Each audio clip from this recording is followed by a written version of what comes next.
నాగేశ్వర్ గారు మనతో జాయిన్ అయ్యారు. నాగేశ్వర్ గారు నమస్తే. సీఎం కన్నా కేసీఆర్ అనే 3 అక్షరాలే పవర్ఫుల్ అంటూ ఉన్నారు కేటీఆర్. బీఆర్ఎస్ను ప్రజలు పూర్తిగా తిరస్కరించలేదు కాబట్టి వచ్చే ఎన్నికల్లో సత్తా చాటుతూ ఉంటున్నారు. అని చెప్పేది ఏంటంటే సీఎం అనేది 2 అక్షరాలు, కేసీఆర్ అనేది 3 అక్షరాలు. కాబట్టి 3 అక్షరాల కేసీఆరే పవర్ఫుల్. ఎలా అర్థం చేసుకోవాలి? నాగేశ్వరం అనేది 9 అక్షరాలు.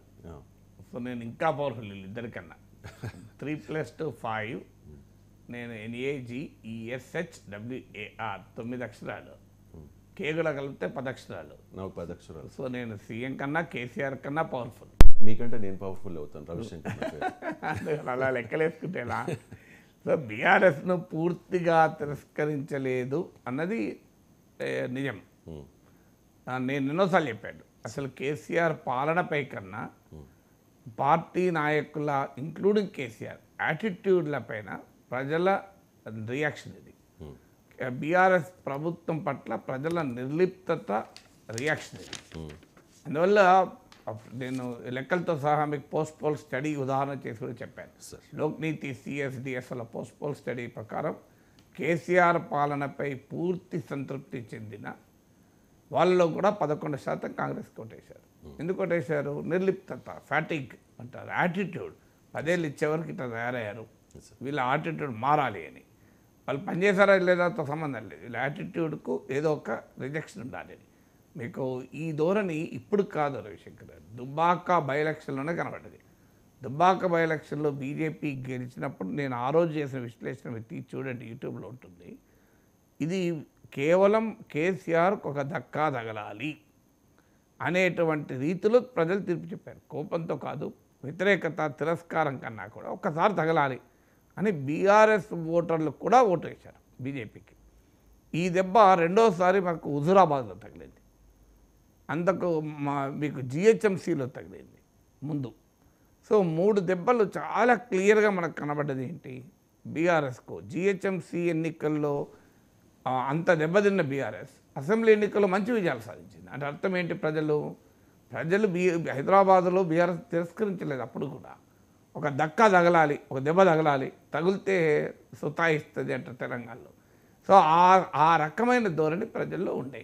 అందువల్ల పూర్తిగా తిరస్కరించిందని ఎవరు అనలేదు, అన్నా కూడా సరైనది కాదు. ఎందుకంటే 37% ఓటింగ్ వచ్చింది. పూర్తి తిరస్కారం ఎట్లవుతుంది? అందులో అధికారంలోకి వచ్చిన కాంగ్రెస్కు 39% వస్తే బీఆర్ఎస్కు 37% వచ్చింది. సో వచ్చినప్పుడు దానికి పూర్తి తిరస్కారం అంతా స్కోపే లేదు. సో అందువల్ల ఆ మేరకు నిజం.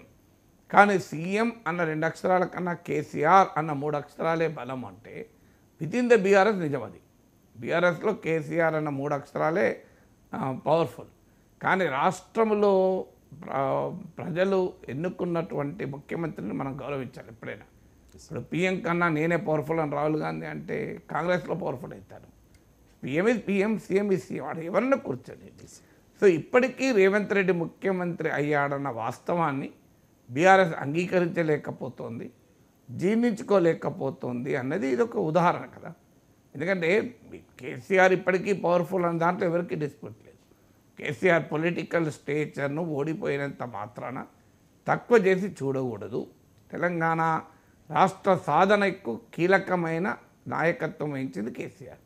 కేసీఆరే తెలంగాణ మలిదశ ఉద్యమాన్ని ఎత్తుకోకపోతే ఇవాళ తెలంగాణ వచ్చేదే కాదు.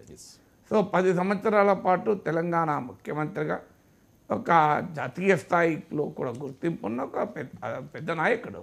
సో ఓడిపోవచ్చు ఎలక్షన్లో ఓడిపోయినంత మాత్రాన ఆ నాయకుని స్థాయి ఎప్పుడూ తగ్గదు. ప్రజాస్వామ్యంలో చాలా బలమైన నాయకులు ఓడిపోతుంటారు.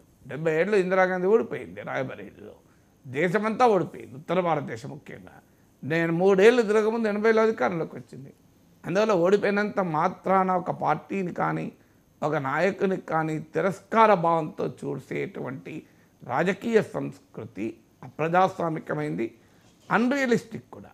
అందువల్ల కేసీఆర్ అనే 3 అక్షరాల పవర్ఫుల్ అనే దాంట్లో భిన్నాభిప్రాయం లేదు.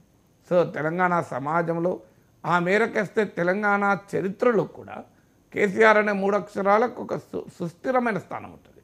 తెలంగాణ తెచ్చిన నేతగా, తెలంగాణ తొలి ముఖ్యమంత్రిగా.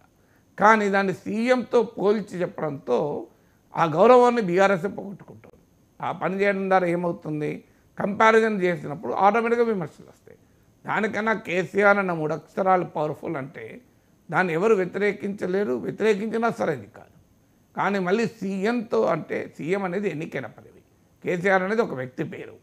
ఎప్పుడైనా ప్రజలు ఎన్నుకున్నటువంటి ఒక ముఖ్యమంత్రి కన్నా నేనే గొప్పవాడిని పవర్ఫుల్ అని అంటే అనుకోవచ్చు, తమ అభ్యంతరం ఉన్నది. కానీ నిజమవుతుందా? ఇప్పుడు ఉదాహరణకు ఇది ఒక 10 కోట్లు ఎవరికైనా ఏదైనా ఒక అభివృద్ధి ప్రాజెక్టుకి ఇవ్వాలి. 3 అక్షరాలు ఉన్న కేసీఆర్ ఇవ్వగలుగుతాడా, 2 అక్షరాలు ఉన్న సీఎం ఇవ్వగలుగుతాడా? సీఎంకే అవకాశం. అంతే కదండి, సింపుల్ కదా. ఆయన చిన్నగా కనబడుతున్నాడు, పిల్లగానే కనబడుతున్నాడు, రేవంత్ రెడ్డి నడుస్తుంది అది వ్యవహారం. ఇలా ఏదైనా నీకు పని కావాలి. ఆయన హైట్ని కూడా కామెంట్ చేస్తున్నారు సార్. అది అంతకన్నా అరాచకత్వం ఏముంటుంది? లాల్ బహదూర్ శాస్త్రి కూడా మరి హైట్ తక్కువనే కదా సార్. అదే మీరు అది స్థాయి తగ్గించుకొని మాట్లాడుకోవడం, హైట్తో సంబంధం ఏంది? సో అంత హైట్ వెయిట్ కాదు కదా నిర్ణయించేది ప్రజల్లో ఉండే బలము, సమర్థత. మన